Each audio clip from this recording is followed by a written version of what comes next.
नमस्कार विद्यार्थी मित्रांनो, द युनिक अकॅडमीच्या या यूट्यूब चॅनलवर आपल्या सर्वांचे सहर्ष स्वागत। मित्रांनो, आपण 5 जानेवारी या परीक्षेसाठी संभाव्य प्रश्नांची जी मालिका पाहतोय, याच मालिकेमधलं आजचं भूगोलचं आपलं चौथं लेक्चर। मित्रांनो, आजच्या या लेक्चरमध्ये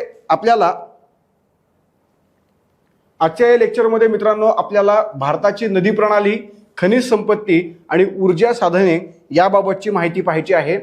त्यामुळे याच्या प्रश्नांना आता आपण सुरुवात करूया। प्रश्न क्रमांक 1 लक्षात घ्या, रावत भाटा अणुऊर्जा प्रकल्प चंबळ नदीवर आहे। चंबळ नदीची उपनदी क्षिप्रा नदी आहे आणि चंबळ नदीचे प्राचीन नाव चंपावती आहे। 4 विधानं दिलेली आहेत आपल्याला चंबळ नदीबाबत आणि यापैकी आपल्याला बघायचं आहे की नेमकं बरोबर काय आहे। फक्त अ योग्य, फक्त ब योग्य, फक्त क योग्य, अ ब क योग्य। मित्रांनो, जनरली अशा प्रकारच्या प्रश्नांमध्ये एक लॉजिक असतं की जे विधानं दिलेले आहेत ते सर्वच्या सर्व विधानं बरोबर असतात। जनरली जर हे लॉजिक कधी डेव्हलप करायचं, ज्या वेळेला आपल्याला अशा प्रकारच्या प्रश्नांची उत्तरं माहीत नसतात, त्यावेळेला आपण नक्कीच हे लॉजिक डेव्हलप करून रिस्क घेऊ शकतो। पण कधी, ज्या वेळेला आपल्याला माहीत नाही त्यावेळेला।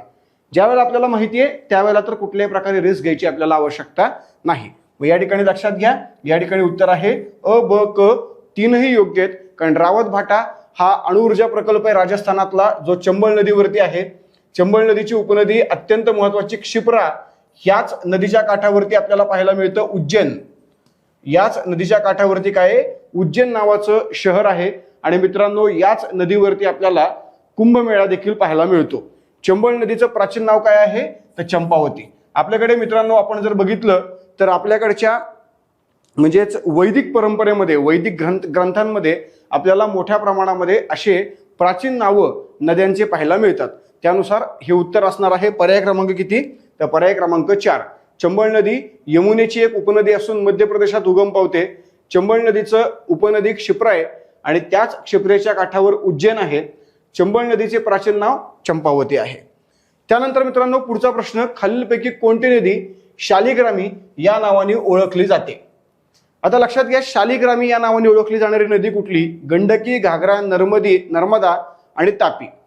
तर लक्षात घ्या मित्रांनो, शालिग्रामी या नावाने ओळखली जाणारी नदी जी आहे ती आहे गंडकी। आणि त्यामुळे या ठिकाणी उत्तर काय असणार आहे तर उत्तर असणार आहे पर्याय क्रमांक 2 फक्त अ।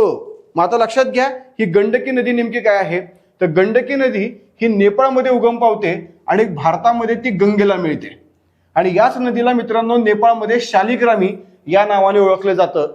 मित्रांनो, ही नदी अत्यंत महत्वाची आहे, कारण या नदीमध्ये आपल्याला जे गोटे सापडतात, जे दगड सापडतात, त्या दगडांचा, त्या गोट्यांचा उपयोग आपण आपल्याकडे मूर्ती तयार करण्यासाठी करतो। आपल्या भारतामध्ये बहुतांश मंदिरांमधल्या देवदेवतेच्या मूर्त्या या गंडकी नदीमधल्या गोट्यापासून तयार केलेल्या आहेत। मित्रांनो, एक विशेष गोष्ट म्हणजे काय तर आता आपल्याकडे आपण जे अयोध्येमध्ये रामाचं मंदिर बांधलं, या ठिकाणी रामलल्लाची जी मूर्ती तयार केलेली आहे, ती मूर्ती देखील मित्रांनो याच नदीच्या गोट्यापासून, याच नदीच्या दगडापासून आपण तयार केलेली आपल्याला पाहायला मिळते। पुढचा प्रश्न बघा, खालील विधानांवरून नदी ओळखा। पुष्कर दरीमध्ये उगम पावते, थरच्या वाळवंटातून प्रवाहित होते, कच्छच्या रणातून प्रवाहित होते आणि नदी शेवटी लुप्त होते। मित्रांनो, या 4 विधानांवरून आपल्याला नदी ओळखायची आहे। तर लक्षात घ्या, पुष्कर दरी, थरचं वाळवंट, कच्छचं रण आणि शेवटी लुप्त होते। साबरमती, लुनी, मिठी नदी आणि यापैकी नाही। तर मित्रांनो लक्षात घ्या, शेवटी लुप्त होणारी नदी कुठली तर ती नदी आहे लुनी नावाची नदी।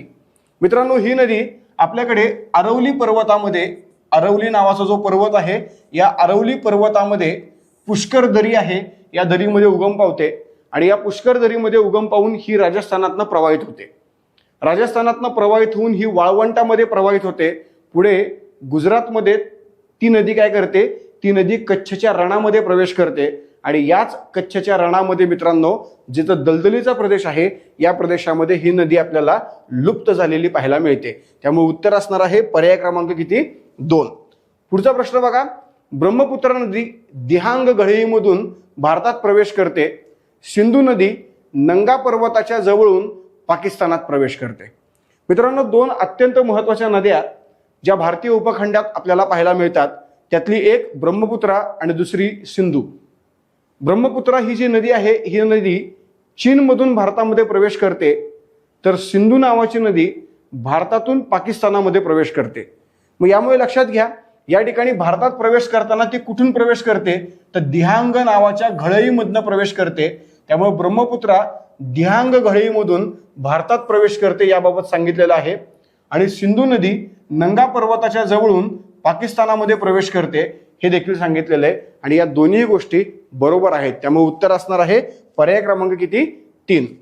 त्यानंतर मित्रांनो पुढचा प्रश्न बघा, हिमालयामध्ये होणारी हिमवृष्टी खालीलपैकी कोणत्या कारणामुळे होते? हिमालयामध्ये हिमवृष्टी होते, पण हिमवृष्टी होण्यामागचं नेमकं कारण काय?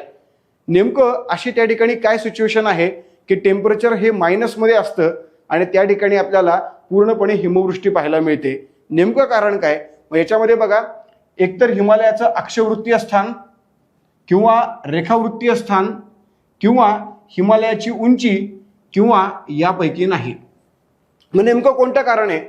आपण जर अक्षवृत्तीय स्थान हिमालयाचं पाहायला गेलो तर मित्रांनो हिमालय हा कर्कवृत्ताच्या वर आपल्याला पाहायला मिळतो. पण कर्कवृत्ताच्या वर कुठल्याही प्रकारे तो भाग आहे म्हणून त्या ठिकाणी हिम पडतो असं तर बिलकुल नाहीये.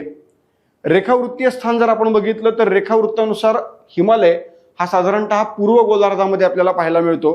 पण रेखावृत्तानुसार तो पूर्व गोलार्धामध्ये आहे म्हणून त्या ठिकाणी हिम पडतो हेही कारण नाहीये. मग मित्रांनो सगळ्यात महत्त्वाचं कारण काय आहे तर हिमालयाच्या उंचीमुळे आपल्याला या भागामध्ये जे तापमान आहे हे तापमान कमी पाहायला मिळतं. कमी म्हणजे किती मित्रांनो? तर हे तापमान 0 डिग्री सेल्सिअस पेक्षा कमी पाहायला मिळतं. ओके, 0 डिग्री सेल्सिअस पेक्षा कमी असतं. मग तापमान ज्या वेळेला उंचीमुळे 0 डिग्री सेल्सिअस पेक्षा कमी होतं त्यावेळेलाच या ठिकाणी आपल्याला हिमवृष्टी ही पाहायला मिळते. मग लक्षात घ्या, यासाठी उंची किती महत्वाची आहे तर उंची मित्रांनो समुद्र सपाटीपासून 4000 मीटरपेक्षा जास्त ही आपल्याला या ठिकाणी आवश्यक आहे. ज्या ठिकाणी उंची 4000 मीटरपेक्षा जास्त असते त्या ठिकाणी उंचीमुळे हिमालयामध्ये आपल्याला हिमवृष्टी झालेली पाहायला मिळते. त्यामुळेच क आणि त्यामुळे उत्तर असणार आहे पर्याय क्रमांक किती? 3. त्यानंतर मित्रांनो पुढचा प्रश्न बघा, विधान 2 दिलेले आहेत. सरदार सरोवर हे धरण गुजरातची भाग्यरेषा आणि कोयना धरण महाराष्ट्राची भाग्यरेषा. भारतातले 2 महान राज्य, दोन्ही महान राज्य प्रगतीपथावरती आहेत आणि या दोन्ही राज्यांमध्ये असणारे 2 महान धरणं, जे धरणांचं महत्त्व त्या त्या राज्यांसाठी अतिशय उत्तम आहे. त्यामुळे आपल्याला सांगितलेले की सरदार सरोवर धरण हे गुजरातची भाग्यरेषा, त्याचप्रमाणे कोयना ही महाराष्ट्राची भाग्यरेषा. यापैकी नेमकं बरोबर काय? तर मित्रांनो विचार करायला गेलं तर जे महत्त्व कोयनेचं महाराष्ट्रात आहे तेच महत्त्व तेच महत्त्व आपल्याला गुजरातमध्ये कोणाचं पाहायला मिळतं? सरदार सरोवराचं. पण महाराष्ट्रात ज्या पद्धतीने कोयनेला आपण भाग्यरेखा म्हणतो, भाग्यरेषा म्हणतो, तसं सरदार सरोवर याला गुजरातमध्ये भाग्यरेषा न म्हणता त्याला जीवनरेखा असं म्हणतात. जीवनरेखा किंवा जीवनरेषा असं म्हणतात. यामुळे मित्रांनो लक्षात घ्या, या ठिकाणी उत्तर असणार आहे फक्त ब योग्य, म्हणजेच पर्याय क्रमांक काय तर 2 हे उत्तर आपल्याला पाहायला मिळतं. त्यामुळे लक्षात घ्या, सरदार सरोवर जे नर्मदा नदीवरती बांधलेलं आहे हे धरण 4 राज्यांसाठी उपयुक्त आहे. महाराष्ट्र, मध्य प्रदेश, गुजरात आणि राजस्थान. हे ॲक्च्युअल बांधलेलं आहे मित्रांनो कुठं?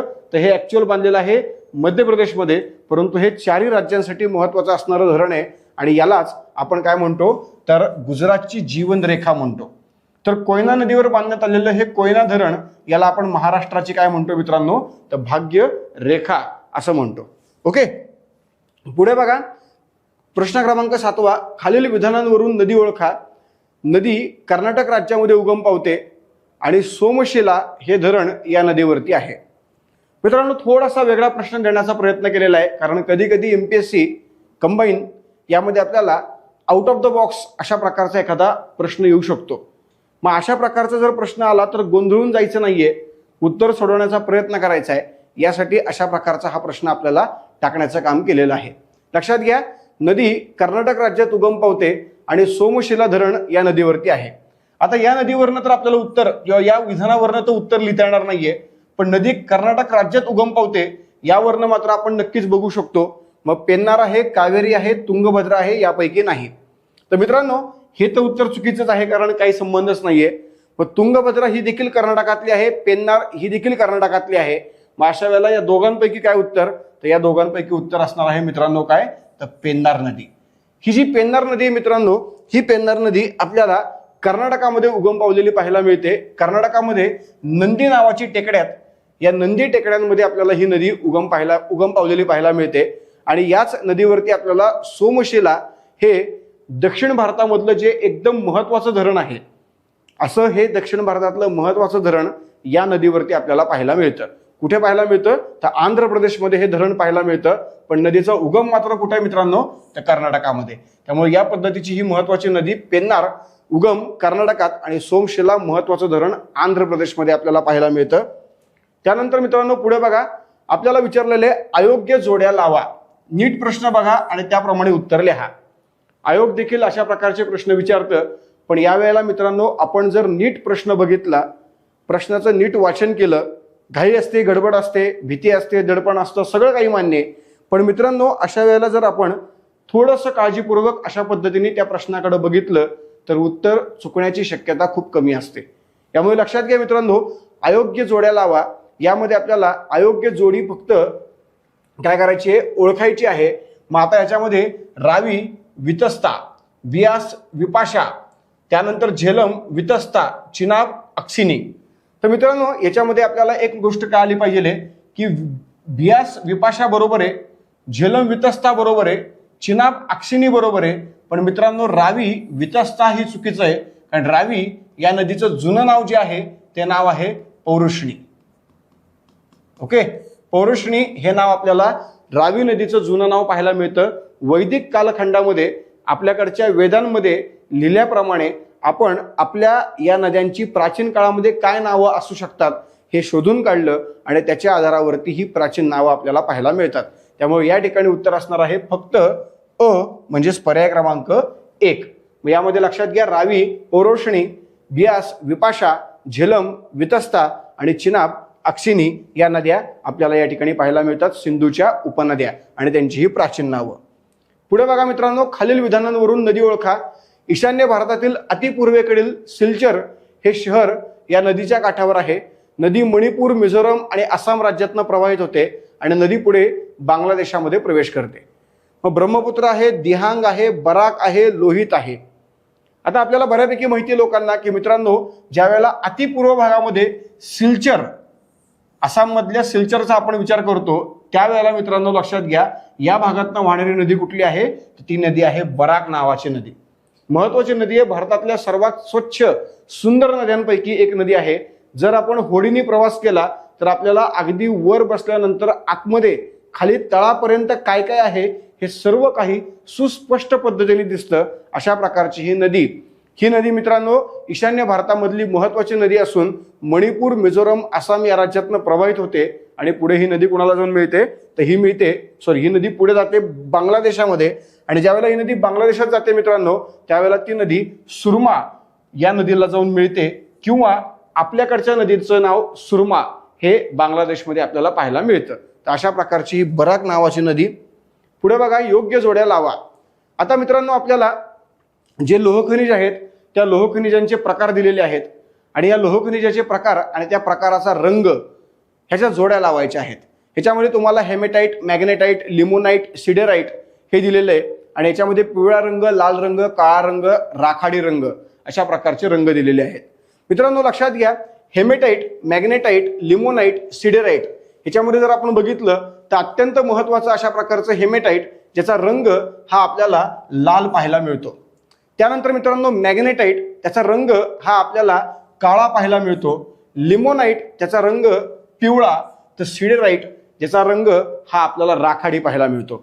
मित्रांनो अशा प्रकारचे हे जे प्रकार आहेत ते प्रकार त्या लोहखनिजामध्ये असणाऱ्या लोहाच्या प्रमाणावर अवलंबून असतात. लोहाचं प्रमाण जितकं जास्त तितकं तो क्वालिटी. मग लक्षात घ्या, हेमेटाईटमध्ये लोहाचं प्रमाण सगळ्यात जास्त आहे, रंग लाल आहे. मॅग्नेटाईटमध्ये लोहाचं प्रमाण बऱ्यापैकी कमी आहे, रंग काळा आहे. लिमोनाईटमध्ये त्याच्यापेक्षा प्रमाण कमी आहे, रंग पिवळा आहे. सिडेराईटमध्ये राखाडी रंग आहे. त्यामुळे लक्षात घ्या, ह्याच्यामध्ये देखील लोहाचं प्रमाण सर्वात कसं असणार आहे, तर कमी असणार आहे. पुढे कोलार सुवर्ण क्षेत्र कर्नाटकातील राष्ट्रीयकरण झालेली खाण क्षेत्र आहे. कोलार सुवर्ण क्षेत्राला पुरवली जाणारी वीज शिवसमुद्र या धबधब्यामधून येते. आपण प्रत्येकानेच KGF पाहिला. या KGFचाच फुल फॉर्म काय मित्रांनो, तर याच KGFचा फुल फॉर्म म्हणजे कोलार गोल्ड फॅक्टरी. मित्रांनो कोलार गोल्ड फॅक्टरी म्हणजे KGF, आणि या KGFला रॉकी चालवतो. मग रॉकी म्हणजेच काय, मग याचा अर्थ ती खाण पूर्णपणे खाजगी आहे तर वगैरे वगैरे असं काही नाहीये. लक्षात घ्या, भारतातली अत्यंत महत्वाची अशी सोन्याचं उत्पादन करणारी ही खाण जी कर्नाटकात आपल्याला पाहायला मिळते. पण मित्रांनो, ही खाण पूर्णपणे राष्ट्रीयकरण झालेली खाण आहे. याचं राष्ट्रीयकरण आता सध्या नाही, ते 1956ला केलेलं होतं, हे लक्षात घ्या. आणि या खाणीच्या क्षेत्रामध्ये आपल्याला आता उत्पादन काढण्यासाठी विजेची आवश्यकता लागतेच. मग या ठिकाणी जी वीज आहे ही वीज शिवसमुद्र नावाचा जो धबधबा आहे त्या धबधब्यावरती तयार केलेली जी वीज आहे जलविद्युत प्रकल्पातनं, ती वीज मित्रांनो या कोलार सुवर्ण क्षेत्राला पाठवली जाते. त्यामुळे हे दोन्ही विधानं बरोबर आहेत. त्यामुळे उत्तर असणार आहे पर्याय क्रमांक 3. त्यानंतर पुढचा प्रश्न बघा, भारतातील लोह खनिज उत्पादनासाठीचा सर्वात मुख्य पट्टा कोणता? भारतामध्ये वेगवेगळ्या भागामध्ये लोह खनिजाचं उत्पादन सापडतं. वेगवेगळे भाग हे लोह खनिज उत्पादनासाठी प्रसिद्ध आहेत. पण त्यापैकी सगळ्यात महत्त्वाचा पार्ट कोणता, ह्याच्यामध्ये आपल्याला दिलेले महाराष्ट्र, गोवा, ओडिसा, झारखंड, दुर्ग, बस्तर, चंद्रपूर, त्याचप्रमाणे हरियाणा, राजस्थान. तर मित्रांनो, याच्यामधला सगळ्यात महत्त्वाचा जो पट्टा आहे आपल्याकडचा, तो पट्टा कोणता आहे, तर तो आहे मित्रांनो पर्याय क्रमांक 1 म्हणजेच काय, महाराष्ट्र, गोवा. भारतात सर्वाधिक लोह खनिज उत्पादनाचा पट्टा म्हणून हा ओळखला जातो. यामध्ये आपल्याला उच्च गुणवत्तेचा हेमेटाइट अशा प्रकारचं जे लोह खनिज आहे ते लोह खनिज मोठ्या प्रमाणामध्ये सापडतं. भारतामध्ये वेगवेगळ्या ठिकाणी लोह खनिज उत्पादनाचे पट्टे आहेत, जे पट्टे अत्यंत महत्त्वाचे आहेत. पण मित्रांनो लक्षात घ्या, या ठिकाणी उत्तर काय असणार आहे, महाराष्ट्र, गोवा पट्टा. खालील विधानांवरून पठार ओळखा. आता महाराष्ट्रामध्ये जे वेगवेगळ्या प्रकारचे पठार आहेत, माळवा पठार असेल, मेवाड पठार असेल, महाराष्ट्र पठार असेल, कर्नाटक पठार असेल, तेलंगणा पठार असेल, छोटा नागपूर पठार असेल, वेगवेगळ्या प्रकारची किंवा बुलदेलखंड असेल, बागेलखंड असेल, रोहिला खंड असेल, वेगवेगळ्या प्रकारचे पठारी प्रदेश आपल्याला पाहायला मिळतात. यातील आपल्याला पठार ओळखायचे या विधानांवरून. उत्तर भारतीय पठारी प्रदेशात समावेश होतो. भारतातील खनिजांमध्ये श्रीमंत पठार आहे. पठार प्रामुख्याने गोंडवाना खडकांनी बनलेले आहे. मग आता उत्तर काय लिहायचं बघा, म्हैसूर पठार, दख्खनचे पठार, माळवा पठार आणि छोटा नागपूर पठार. मित्रांनो लक्षात घ्या, गोंडवाना आहे आणि सगळ्यात जास्त प्रमाणात खनिजे आहेत. तर यावरून उत्तर काय असणार आहे, छोटा नागपूरचं पठार. कारण आपल्याला माहिती आहे की भारतामध्ये खनिजांचं सर्वाधिक उत्पादन याच छोटा नागपूर पठारामध्ये होतं. भारताच्या खनिज उत्पादनाचं हृदयस्थळ म्हणून आपण कुणाला मानतो, या छोटा नागपूर पठाराला. छोटा नागपूर पठाराचा भाग हा भारताच्या द्वीपकल्पीय पठारी प्रदेशाच्या उत्तरेकडे आपल्याला पाहायला मिळतो, नर्मदेच्या वर. त्याचप्रमाणे हा आपल्याला झारखंड असेल, पश्चिम बंगाल असेल, छत्तीसगड असेल, ओडिसा असेल या भागांमध्ये विखुरलेला पाहायला मिळतो. त्यामुळे या भागामध्ये मोठ्या प्रमाणामध्ये आपल्याला वेगवेगळ्या प्रकारच्या खनिजांचं उत्पादन पाहायला मिळतं. याच भागामध्ये असणारी दामोदर नावाची नदी, ज्या दामोदर नदीला आपण खनिज संपत्तीचं केंद्र असं मानतो. भारतातील खनिज उत्पादनाचं सगळ्यात महत्त्वाचं केंद्र कोणतं, तर ती ही नदी. आणि त्यामुळे मित्रांनो या ठिकाणी उत्तर परफेक्ट काय आहे, तर पर्याय क्रमांक 4 छोटा नागपूर पठार. पुढे बघा मित्रांनो, रूरकेला पोलाद प्रकल्प जर्मनीच्या आर्थिक मदतीतून तयार झाला. दुर्गापूर पोलाद प्रकल्प ब्रिटिशांच्या आर्थिक मदतीतून तयार झाला. फक्त अयोग्य, फक्त ब योग्य, अवयोग्य आणि यापैकी नाही. आता मित्रांनो लक्षात घ्या, ज्यावेळेला भारताला स्वातंत्र्य मिळालं त्यावेळेला भारताकडं पैसा हा खूप कमी होता. पैसा कमी होता, त्याचप्रमाणे मित्रांनो आपल्याकडे तंत्रज्ञान विषयक माहिती देखील खूप कमी होती. मग अशा वेळेला आपल्याला जर प्रगती करायची असेल तर आपल्याला इतरांची मदत घेणं गरजेचं होतं. इतर अनेक देश मदतीसाठी पुढे येत होते. आणि मग अशा वेळेला मित्रांनो लक्षात घ्या, आपल्याकडे रूरकेला पोलाद प्रकल्प, त्याचप्रमाणे दुर्गापूर, त्याचप्रमाणे भिलाई अशा प्रकल्पांना आपल्याला मदत केलेली होती. मित्रांनो लक्षात घ्या, रूरकेलाला आपल्याला मदत केली होती जर्मनीनीच, दुर्गापूरला आपल्याला मदत केलेली होती मित्रांनो ब्रिटिशांनी, तर भिलाई प्रकल्पाला आपल्याकडे छत्तीसगडमध्ये मदत केलेली होती रशियाने. त्यामुळे मित्रांनो या ठिकाणी उत्तर आहे पर्याय क्रमांक 3 अ ब दोन्हीही काय आहेत मित्रांनो या ठिकाणी योग्य आहेत. पुढे बघा, भारताच्या पश्चिम किनारपट्टीवर सर्वाधिक पाऊस नैऋत्य मोसमी वाऱ्यांमुळे पडतो आणि भारताच्या पूर्व किनारपट्टीवर सर्वाधिक पाऊस ईशान्य मोसमी वाऱ्यांमुळे पडतो. लक्षात घ्या, ज्यावेळेला आपण आपल्या भारताला पाहतो त्यावेळेला ईशान्य नैऋत्य मोसमी वारे नैऋत्येकडनं येतात आणि नैऋत्येकडनं येऊन पहिल्यांदा ते भारताच्या पश्चिम किनारपट्टीला कव्हर करतात. भारताच्या पश्चिम किनारपट्टीला कव्हर केल्यामुळे या नैऋत्य मोसमी वाऱ्यांमुळे सर्वात जास्त पाऊस हा आपल्याला याच पश्चिम किनारपट्टीवर पाहायला मिळतो. मग हे वारे पाऊस देत देत देत देत देत देत देत देत ईशान्येकडे जातात, इकडच्या हिमालयाला धडकतात आणि तिकडनं पुन्हा रिटर्न प्रवास करतात. तो रिटर्न प्रवास म्हणजेच काय, ईशान्य मोसमी वारे. आता हे ईशान्य मोसमी वारे ज्यावेळेला रिटर्न जातात त्यावेळेला मित्रांनो ते भारताच्या पूर्व भागामध्ये पाऊस पडतात. मग पूर्व भागामध्ये म्हणजेच काय, तर तमिळनाडू भागामध्ये मोठ्या प्रमाणामध्ये काय करतात, पाऊस पडतात. यामुळे लक्षात घ्या मित्रांनो, नैऋत्य मोसमी वारे जाताना पश्चिम किनारपट्टीवर सर्वाधिक पाऊस पडतात, तर ईशान्य मोसमी वारे जाताना भारताच्या पूर्व किनारपट्टीवरती मोठ्या प्रमाणामध्ये पाऊस पडतात. त्यामुळे या ठिकाणी देखील पुन्हा एकदा अ ब योग्य आणि उत्तर असणार आहे पर्याय क्रमांक 3. त्यानंतर पुढचा बघा, प्रतिरोध प्रकारचा पर्जन्य खालीलपैकी कधी पडतो? कोणती सिच्युएशन झाली की प्रतिरोध प्रकारचा पाऊस पडतो असं आपल्याला विचारलेलं आहे. तर लक्षात घ्या, आपल्याला एक गोष्ट माहिती आहे की ज्यावेळेला समुद्रावरनं वारे येतात, किनारपट्टीवरती एखादा पर्वत असतो, त्यावेळेला ते वारे त्या पर्वताला धडकतात, वारा वर जातो, थंड होतो आणि मग आपल्याकडे पाऊस पडतो. ही जी एक प्रक्रिया आहे ती प्रक्रिया प्रतिरोध पर्जन्यामध्ये आपल्याला पाहायला मिळते. मग त्या प्रकारची स्थिती ज्यावेळेला होते त्यावेळेला प्रतिरोध प्रकारच्या पावसाची सुरुवात होते. मग लक्षात घ्या, आंतर आयनिक संमेलन क्षेत्रात वायुभार आढळतात, चक्रीवादळामुळे भूस्खलन होते, उष्ण हवा पारंपरिक प्रवाहांमध्ये वर येते, बाष्प संपृक्त हवा पर्वतावर जाते. आता मित्रांनो या 4 नुसार जर आपण विचार करायला गेलो तर इकडनं वारा येतो, पर्वताला धडकतो आणि वर जातो. मग लक्षात घ्या, वर जातो, मग वर म्हणजेच कुठं, पर्वतावर जातो. याचा अर्थ बाष्प संपृक्त हवा. बाष्प संपृक्त म्हणजे काय, तर बाष्पाने 100% भरलेली हवा, बाष्पाने 100% फुल झालेली जी हवा आहे, पूर्ण असलेली हवा, पूर्ण भरलेली हवा.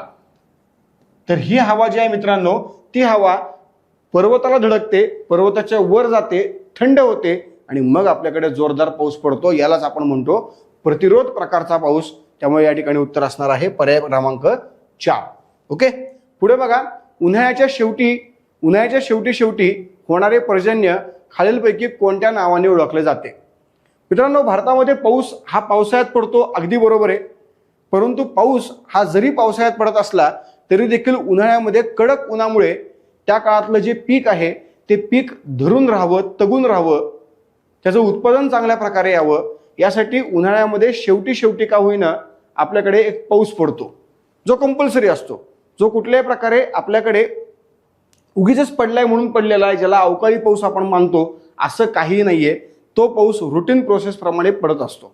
मग रुटीन प्रोसेस प्रमाणे पडणारा हा जो पाऊस आहे, हा पाऊस वेगवेगळ्या राज्यांमध्ये पडतो आणि वेगवेगळ्या राज्यांमध्ये या पावसाला वेगवेगळी नावं दिलेली आहेत.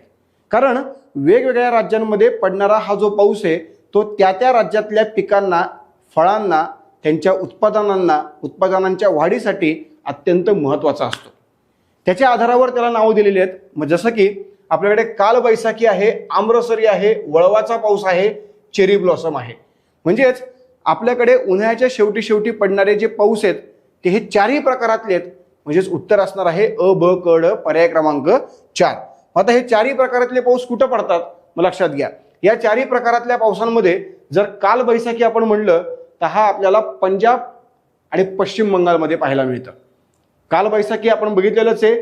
समजा आपण म्हणलं इतिहासामध्ये तुम्ही एक मुद्दा ऐकलेला असतो बघा, काय ते धंदन गोळ्या मारलेल्या आहेत, काय हा येस बोला काय येस अगदी बरोबर, काय असणार, जलियनवाला बाग हत्याकांड, कालबैसाखी तो सण. त्यामुळे लक्षात घ्या, पंजाब त्याचप्रमाणे पश्चिम बंगाल या ठिकाणी कालबैसाखी. आम्रसरी जर आपण घेतलं तर केरळ आणि महाराष्ट्र. त्याचप्रमाणे आपण वळवाचा पाऊस घेतला तर तो दक्षिण महाराष्ट्रात सांगली कोल्हापूर पट्ट्यामध्ये. त्याचप्रमाणे चेरी ब्लॉसम जर घेतलं तर ते कर्नाटकामध्ये आपल्याला पाहायला मिळतं. या पद्धतीने उन्हाळ्याच्या शेवटी पडणारा हा पाऊस की जो पाऊस आपल्याकडे त्या त्या राज्यातल्या पिकांच्या उत्पादन वाढीसाठी आपल्याला फायदेशीर ठरलेला असतो. त्यानंतर मित्रांनो पुढचा प्रश्न, राजस्थानामध्ये पर्जन्यमान कमी असण्याचे खालीलपैकी कारण कोणते? राजस्थानामध्ये पाऊस खूप कमी पडतो, वाळवंटी प्रदेश तयार झालेला आहे. मग नेमकं याचं कारण काय? बाबा रे, भारताच्या बाकीच्या सर्व एरियामध्ये पाऊस कमी अधिक प्रमाणात पडतो, पण अगदी वाळवंट होण्या इतका कमी पाऊस कुठंच पडत नाही. मग राजस्थानातच नेमकं काय परिस्थिती आहे, कशामुळे आहे? मग मान्सून पोहोचूच शकत नाही, वातावरण खूप गरम असते, पाणी नसल्याने वारे कोरडे असतात, थंड होण्यासाठी वाऱ्यांना अडथळा नसतो. आता मित्रांनो ही काही कारणं दिलेली आहेत, यातलं योग्य कारण आपल्याला लिहायचं आहे. मग बघा, मान्सून पोहोचू शकत नाही तर असं काहीच नाहीये, मान्सून पोहोचायला काहीच प्रॉब्लेम नाहीये इथं, आणि जातोही मान्सून इथनं. वातावरण खूप गरम असतं, वातावरण गरम असतंच ना, पण मित्रांनो उत्तर भारतात वातावरण याच्याही पेक्षा गरम असतं तरी पण पाऊस पडतो. पाणी नसल्याने वारे कोरडे असतात, पण मुळात आपल्याला भूमीवर पाणी असायला हवंय का नसायला हवंय? तर पाणी नसायलाच हवंय. भूमीवर पाणी नाहीये, ते पाणी पडणं गरजेचं आहे, म्हणून तर हा पाऊस येतो. त्याच्यामुळे वारा कोरडा आहे किंवा भूमी कोरडी आहे हा मुद्दा इथे येत नाहीये. मग थंड होण्यासाठी या वाऱ्यांना अडथळा नसतो. येस, हा सगळ्यात महत्वाचा मुद्दा आहे मित्रांनो, कारण आपले वारे ज्या वेळेला नैऋत्येकडनं येतात त्यावेळेला ते वारे कशाला तरी धडकले पाहिजेत, धडकून ते वर गेले पाहिजेत, वर जाऊन थंड झाले पाहिजेत, मग पाऊस येतो. पण राजस्थानामध्ये काय मित्रांनो, राजस्थानामध्ये असणारा पर्वत हा अरवली नावाचा पर्वत आहे, आणि हा अरवली पर्वत मित्रांनो काय होतो, या नैऋत्य मोसमी वाऱ्यांना समांतर आहे. समांतर असल्यामुळे कुठल्याही प्रकारे वारे याला धडकत नाही. वारे न धडकल्यामुळे ते वर जात नाही, ते वर न गेल्यामुळे थंड होत नाहीत, आणि ते थंड न झाल्यामुळे पाऊस पडत नाही. त्यामुळे उत्तर असणार आहे फक्त ड. मग उत्तर आहे पर्याय क्रमांक काय मित्रांनो, 4. पुढे बघा, पावसाळ्यामध्ये गंगेचा त्रिभुज प्रदेश ते पंजाबच्या मैदानापर्यंत पाऊस कमी होतो, याचं योग्य स्पष्टीकरण काय? आता पावसाळ्यामध्ये या भागामध्ये पावसाचं प्रमाण कमी असतं. म्हणजे लक्षात घ्या, गंगेचा त्रिभुज प्रदेश म्हणजे भारताचा पूर्व भाग, आणि आपल्याकडचा पंजाबचा मैदान म्हणजे सप्त सिंधूचं मैदान. तर पूर्वेकडून पश्चिमेकडे जाताना पावसाचं प्रमाण कमी कमी कमी कमी होत जातं. मग नेमकं ह्याचं कारण काय बाबा? मान्सूनचा प्रवाह गंगा मैदानाच्या बाजूने पश्चिमेकडे सरकतो आणि कोरडा होतो. पूर्वेकडील प्रदेशांपेक्षा पश्चिमेकडील प्रदेश अधिक उष्ण असतात. टेकड्या वाऱ्यांसाठी अडथळे निर्माण करत नाहीत. शिवाय मैदान समुद्रापासून दूर आहे. आता नेमकं कारण काय? तर मित्रांनो यातलं सगळ्यात महत्त्वाचं कारण काय आहे, तर ते कारण आहे मान्सूनचा प्रवाह गंगा मैदानाच्या बाजूने पश्चिमेकडे सरकतो, आणि तो काय होत असतो मित्रांनो, कोरडा होतो. पश्चिमेकडे सरकलं की तिथं कुठल्याही प्रकारे मित्रांनो पाण्याचा भाग नाहीये.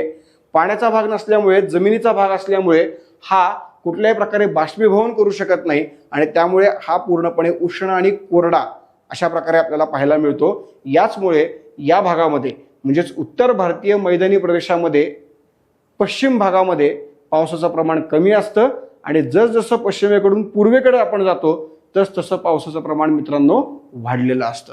त्यामुळे या ठिकाणी उत्तर आहे पर्याय क्रमांक 1. त्यानंतर मित्रांनो आपला शेवटचा प्रश्न, महत्वाचा प्रश्न आहे, पुण्यापेक्षा मुंबईला पावसाचं प्रमाण कमी आहे. आपल्याला प्रत्येकालाच माहिती आहे की पुण्यामध्ये पाऊस कमी पडतो, मुंबईला पाऊस खूप जास्त पडतो. मग मुंबईला पाऊस का जास्त पडतो बाबा रे? तर मग बघा पुढचं विधान दिलेले, मुंबई पश्चिम घाटात वाऱ्यांच्या दिशेच्या बाजूला वसलेली आहे. आता मित्रांनो लक्षात घ्या, पर्याय काय दिलेले आहेत? अ ब योग्य. अ हे ब चं योग्य स्पष्टीकरण आहे, अ ब योग्य, ब हे अ चं योग्य स्पष्टीकरण आहे, अयोग्य ब अयोग्य, ब योग्य आणि अ अयोग्य. आता मित्रांनो इथे लक्षात घ्या की पुण्यापेक्षा मुंबईला पावसाचं प्रमाण कमी आहे. का आहे तर लक्षात घ्या मित्रांनो, ह्याचं कारण मित्रांनो सेम आहे, ते म्हणजे मुंबई पश्चिम घाटात वाऱ्यांच्या दिशेच्या बाजूला वसलेला आहे. मग आता लक्षात घ्या या ठिकाणी उत्तर असणार आहे विधान क्रमांक किती? 2. मित्रांनो एक लक्षात घ्या, याच्यामध्ये महत्वाची गोष्ट काय आहे की बाबा रे, ज्या वेळेला वारे येतात त्यावेळेला ते वारे या भागामध्ये पाऊस लगेच पाडतात. पण कसं आहे की आपल्याकडे मुंबई हे ऍक्च्युअल किनारपट्टीच्या जवळ आहे, ते कुठल्याही प्रकारे सह्याद्रीच्या जवळ नाहीये. मग या भागामध्ये पावसाचं प्रमाण आपल्याला कमी पाहायला मिळतं.